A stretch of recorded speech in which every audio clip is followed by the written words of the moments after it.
Small businesses are the backbone of the coast. Without small businesses, I don't think any of us would be enjoying the lifestyle that we currently enjoy.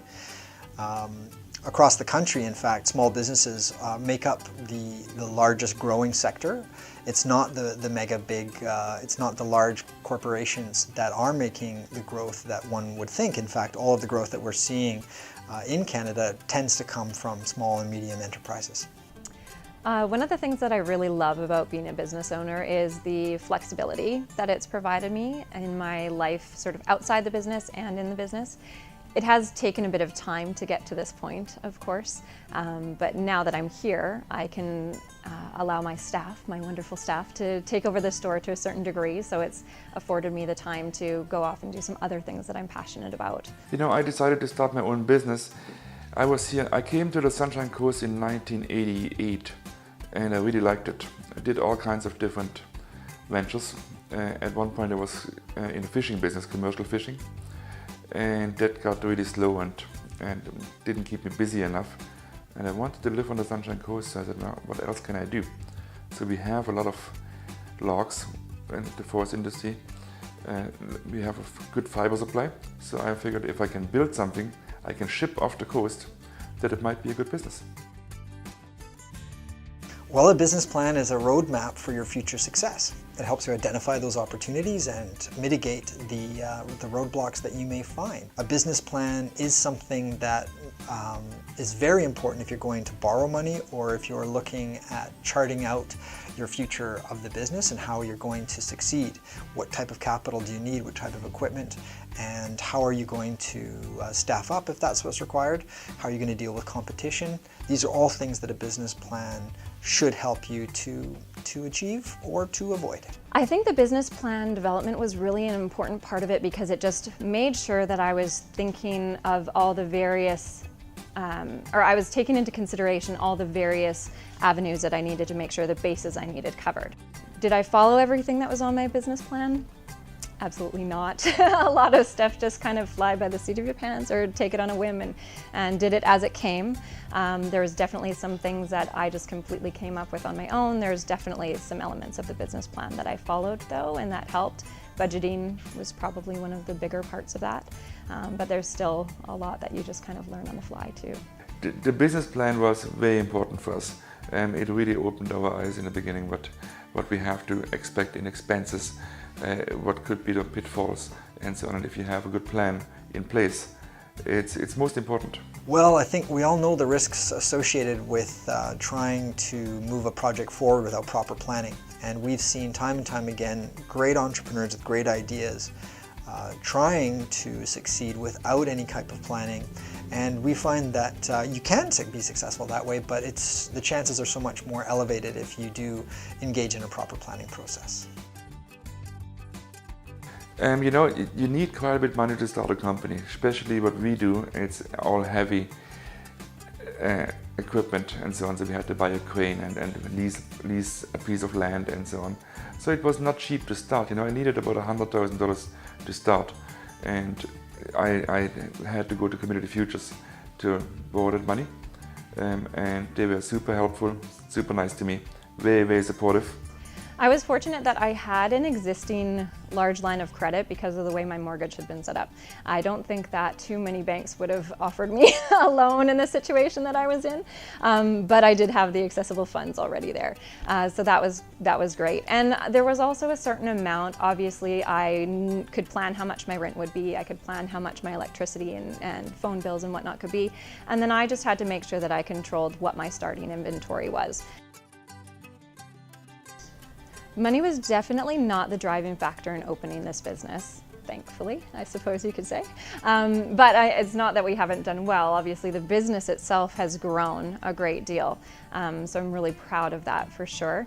My main goal was making sure that I could be with my kids, I could have them with me when need be, I could have the flexibility to be off with them when I needed to be, that I kept a roof over their head and food on their plates. That was my main focus for the business.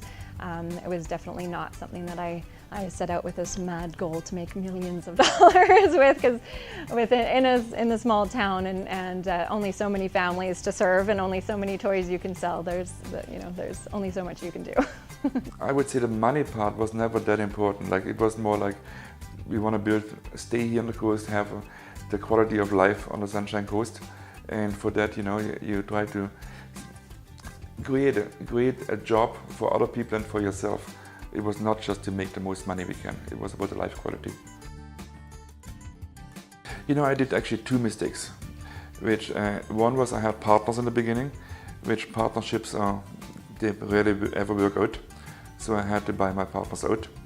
The second mistake I did was to call my company West Coast Log Homes, because it starts with a W and we're always last in the phone book, last if somebody's searching for us and so on.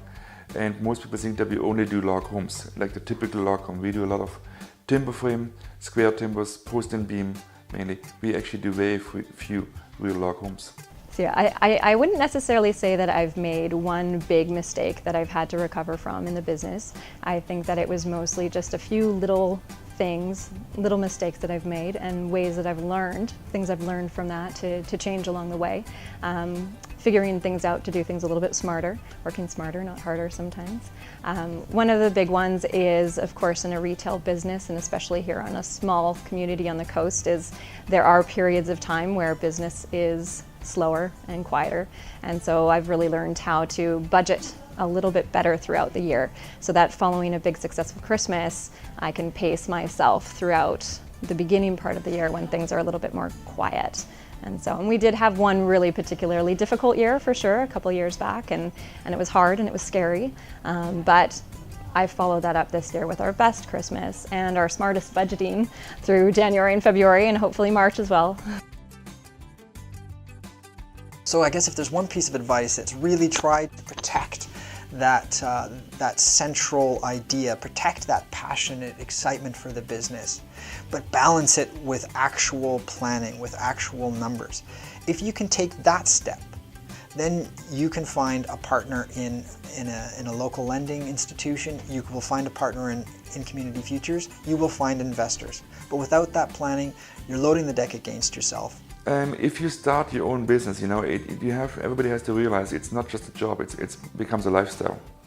If you have a business, it's 7 days a week and sometimes 24 hours. In our case, we export all over the world, so with the time differences, my phone is ringing around the clock. And it becomes a lifestyle, and sometimes your partner in life might be not okay with that and so on. So it's not just a job, that's the most important thing to know. Well, I think as long as you can find something that you're really truly passionate about, and that's something that you do feel like you can do as your business, then absolutely to go for it. One of the things when I walked into my sister's store the very first time, it just felt like such a happy place. It felt like home. I felt like I could be there all day, and I saw the little kids and the families coming in and the babies, and that's one of the things that I've loved most about being here.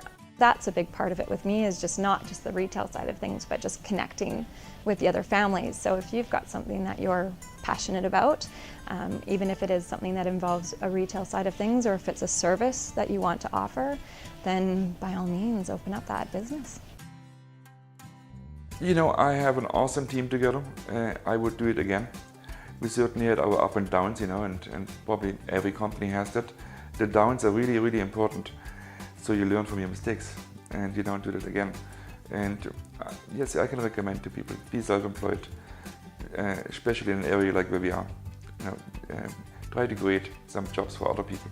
I can't say that I have any regrets at all. No, I'm definitely happy with the choice that I made. There's definitely been some harder times, some easier times, but I'm happy being a business owner and I do enjoy it. Yeah, no, I guess that's an easy end. Yeah, that's easy. No, I don't have any regrets.